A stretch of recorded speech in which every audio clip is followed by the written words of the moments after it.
ജീവിതയാത്രയിൽ പകരക്കാരനാകാനുള്ള നിയോഗം നമുക്കുണ്ട്. കർത്താവ് നമ്മുടെ പകരക്കാരനായി.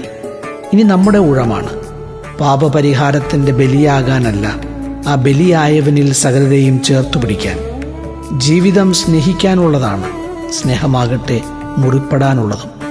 മുറിപ്പെടുന്ന സ്നേഹങ്ങളിലൊക്കെ ആരൊക്കെയോ പകരക്കാരനാകുന്നുമുണ്ട്.